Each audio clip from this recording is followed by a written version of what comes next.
अब बात चीनी की बढ़ती कीमतों की, जिस पर देश की सियासत गर्मा गई है।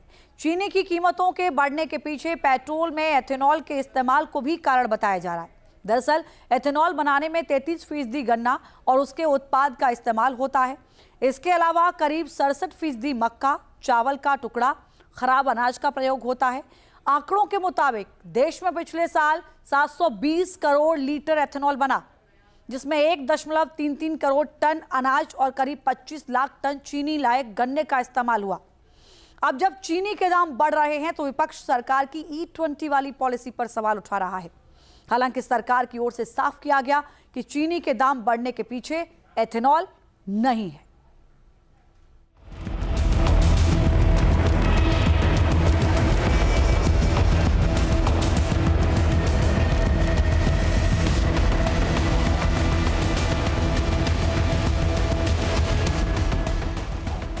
त्योहारी सीजन से ठीक पहले बढ़ती कीमतों ने चीनी की मिठास में कड़वाहट घोल दी है। चीनी की कीमतें आसमान छूने लगी हैं और इस मुद्दे को कांग्रेस ने लपक लिया है।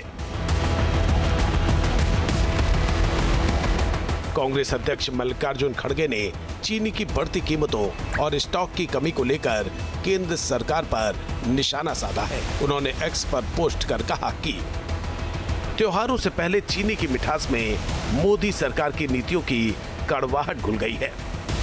खड़गे ने मोदी सरकार से 3 सवाल भी पूछे। उन्होंने सवाल किया कि दुनिया के बड़े चीनी उत्पादक और निर्यातक भारत में आज चीनी का स्टॉक 9 साल के निचले स्तर पर क्यों है? नौबत निर्यात रोकने और 10 लाख टन चीनी ड्यूटी फ्री आयात करने तक कैसे पहुंच गई? 3 महीने में चीनी करीब 40% महंगी हो गई। त्योहारों से पहले जनता पर पड़ी इस महंगाई की मार का जिम्मेदार कौन है? जब देश में चीनी की कमी है और सरकार विदेश से चीनी मंगा रही है, तो गन्ने और अनाज को E20 के लिए एथेनॉल बनाने में झोंकने की नीति की समीक्षा क्यों नहीं हो रही? कांग्रेस अध्यक्ष ने तंज कसा कि ये कैसा आत्मनिर्भर भारत है जहां विदेश से चीनी आयात की जा रही है। सिर्फ कांग्रेस ही नहीं, समाजवादी पार्टी ने भी चीनी की बढ़ती कीमतों को लेकर केंद्र सरकार को घेरा। समाजवादी पार्टी अध्यक्ष अखिलेश यादव ने इसके पीछे मुनाफाखोरी और पेट्रोल में एथेनॉल के इस्तेमाल को कारण बताया। चीनी कितनी महंगी हो गई,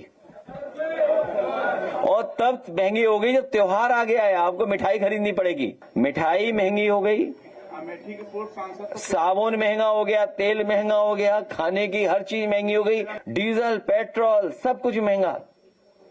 हमने तो कई बार कहा, फिर कहता हूं कि अगर इथेनॉल मिलाना गाड़ी का माइलेज और मेंटेनेंस अच्छा करती है, तो जितनी भी कंपनियां हैं जो मिलवा रही हैं इथेनॉल, उन कंपनियों को बाकायदा ऐड देना चाहिए अखबारों में। तो सोचिए, मुनाफे की वजह से ये पेट्रोल में इथेनॉल मिलवा रहे हैं और मुनाफे के लिए चीनी महंगी कर रहे हैं।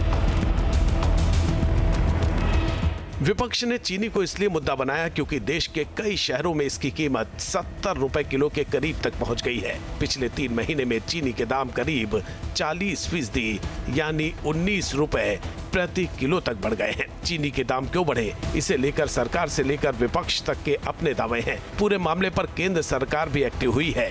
कीमत कम करने के लिए केंद्र ने 31 अक्टूबर तक 10 लाख टन रॉ शुगर बिना ड्यूटी के आयात करने की मंजूरी दी है। केंद्र सरकार ने चीनी की बढ़ती कीमतों के लिए एथेनॉल उत्पादन को जिम्मेदार मानने से इनकार किया है। खाद्य सचिव संजीव चोपड़ा ने कहा है कि अब देश में बनने वाले एथेनॉल का करीब 1/4 हिस्सा ही शुगर से आता है, जबकि बाकी मुख्य रूप से मक्का जैसे अनाज से बनता है। एथेनॉल के लिए डाइवर्ट की जाने वाली शुगर की हिस्सेदारी 2022-23 में 12% थी, जो 2025-26 में घटकर करीब 9% रह गई है। मौजूदा सीजन में एथेनॉल के लिए 28 लाख टन शुगर डाइवर्ट की गई है। सवाल है कि क्या महंगाई आम आदमी की जेब पर भारी पड़ रही है, क्योंकि दावा किया जा रहा है कि अनाज से लेकर हरी सब्जियां और तेल सब कुछ महंगा हो गया है। सच्चाई क्या है, ये जानने के लिए हमारी टीम ने रियलिटी टेस्ट किया। देश में क्या अचानक महंगाई बढ़ गई है, खाद्य पदार्थों में क्या अचानक तेजी देखी जा रही है, इसको समझने के लिए ग्राउंड जीरो पर हम आ चुके हैं। क्या जो दावे किए जा रहे हैं उसके पीछे की सच्चाई क्या है? भैया सामने बैठे हुए हैं और मैं किसी मंडी में नहीं आया हूँ, ये रिटेल बाजार है। यहाँ पर ग्राहक जो हैं, आसपास के जो लोग रहते हैं वो यहाँ पर सामान खरीदने के लिए आते हैं।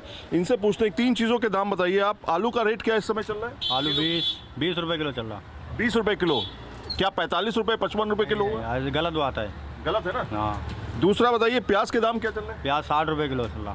60 रुपए किलो। प्याज में थोड़ी सी तेजी है? हाँ, थोड़ा सा तेजी आई है। थोड़ी सी तेजी आई है। और टमाटर में क्या दाम? टमाटर 40। आप एक काम करिए, 1 किलो टमाटर पैक कर दीजिए। इसी बात पे हम पैक करके दिखा देते हैं आपको, ताकि आपको विश्वास हो जाए। लाइए, मुझे दीजिए कुछ। अब यहाँ पे कहा जा रहा है कि 1 किलो टमाटर 120 रुपए किलो पहुँच चुका है। पेमेंट कर देते हैं। टमाटर का कितना हुआ भैया? 40 रुपए। ये सुरेश गुप्ता जी, इनको पेमेंट गया, तो ये हमने दिखा भी दिया। Thank you. तो ये टमाटर जो है 1 किलो हमने 40 रुपए में खरीद लिया है। इसके बाद हमने किराना स्टोर का रुख किया और ये जानने की कोशिश की कि पिछले कुछ दिनों में चीनी, गुड़ और तेल के दाम पर क्या असर पड़ा है। ग्राउंड जीरो पर हम पहुंचे हुए हैं। आपको एक्यूरेट सच्चाई हम बताएंगे। जैसे आप खरीदने जाएं तो आपको कम से कम ये ना हो कि भैया चीनी नहीं खरीदेंगे क्योंकि चीनी तो बहुत महंगी हो गई है, गुड़ नहीं खरीदेंगे, गुड़ भी बहुत महंगा हो गया है। तो इसलिए हम दुकान पे आए हैं ताकि आपको क्लैरिटी आ जाए। सबसे पहले भैया बताओ, चीनी क्या हिसाब हो गई आपके यहाँ? चीनी 60 रुपये किलो आ रही है वहीं से। 60 रुपए किलो। पहले कितने में थी? पहले था वहाँ से 46 रुपये किलो आ रही थी। 46 रुपए किलो आ रही थी। अचानक क्यों बढ़ोतरी हो गई? अचानक क्या पता, वो तो सरकार की पता ही होगा। अच्छा, सरकारी बताएगी। हमको सरसों का तेल में क्या बढ़ोतरी हुई है? सरसों का तेल में बढ़ोतरी हो गई 180, और कंपनी की देखा जाए तो 190 हो गया है। 190, 190 रुपए में हो गया। फॉर्च्यून का हो गया वहाँ। अच्छा, मतलब ये अलग अलग कंपनी अलग अलग रेट? अलग अलग कंपनी अलग अलग रेट है जी। 10-5 रुपए का फर्क होगा लेकिन। 10-5 रुपये का होगा। अच्छा, मूंगफली का तेल कितने रुपए में हो गया? मूंगफली का तेल हो गया 38 से 40 तक हो रहा है, ऊपर से आ रहा है। 38 से 40? हाँ, 138 से 40। 138 से 40। यहाँ पे लिखा हुआ है 295 से 310 रुपए। जी, कंपनी अलग अलग होगी। अच्छा, अलग अलग कंपनी। गुड़ का रेट क्या है? गुड़ का रेट पहले आ रहा था 55 रुपये किलो, अब हो गया 80 रुपये किलो। 55 से सीधे 80 हो गया? 80 हो गया जी। गुड़ का रेट? जी, गुड़ महंगा हुआ महंगा है। हुआ। गुड़ और चीनी ज्यादा महंगा ज़्यादा महंगा हो गया। हुआ। अच्छा, तो ये देखिए, ये चीजें महंगी हुई है। इसके अलावा भी भैया कुछ महंगाई हुई है क्या? चावल वावल? फिलहाल तो यही देखा जा रहा है। चीनी, गुड़ और तेल के दाम क्यों बढ़ रहे हैं, ये जानने के लिए हमने अर्थशास्त्री अश्विनी राणा से बात की। उन्होंने इशारा किया कि अगले कुछ महीने मुश्किल भरे हो सकते हैं। क्या आपको लगता है जो मिडिल ईस्ट में तनाव की स्थिति बनी हुई है उसका भी असर रहेगा? बिल्कुल वही है ना, क्योंकि एनर्जी इफेक्ट वहीं से हो रहा है। एनर्जी इफेक्ट हो रहा है और दूसरी मार पड़ रही है मौसम की। आप भी देखो, कहीं पर सूखा पड़ा हुआ है, कहीं पर असम जैसे क्षेत्र हैं, पहाड़ी क्षेत्र है, अंधाधुंध बारिश हो रही है। तो बारिश जहाँ हो रही है वो सब खेती को आपकी बर्बाद कर रही है, जहाँ बारिश नहीं है वहाँ भी खेती खराब है। तो वो दोनों तरफ से जो है नुकसान होता दिख रहा है। और ये भारत का नहीं, मतलब ये जो मौसम की मार पूरे विश्व में ही इस प्रकार से हो रही है। जो इन्वायरमेंट है वो इफेक्टेड है, और ये दोनों चीज़ों के कारण ग्लोबल और इंडिया के अंदर ये संकट आने ही वाला है। जानकारों के मुताबिक देश में बढ़ रही महंगाई के पीछे कोई एक वजह नहीं है। ग्लोबल मामले जैसे अमेरिका ईरान युद्ध, अल नीनो का असर और कई इलाकों में आई बाढ़ भी इसकी वजह है। T news nation.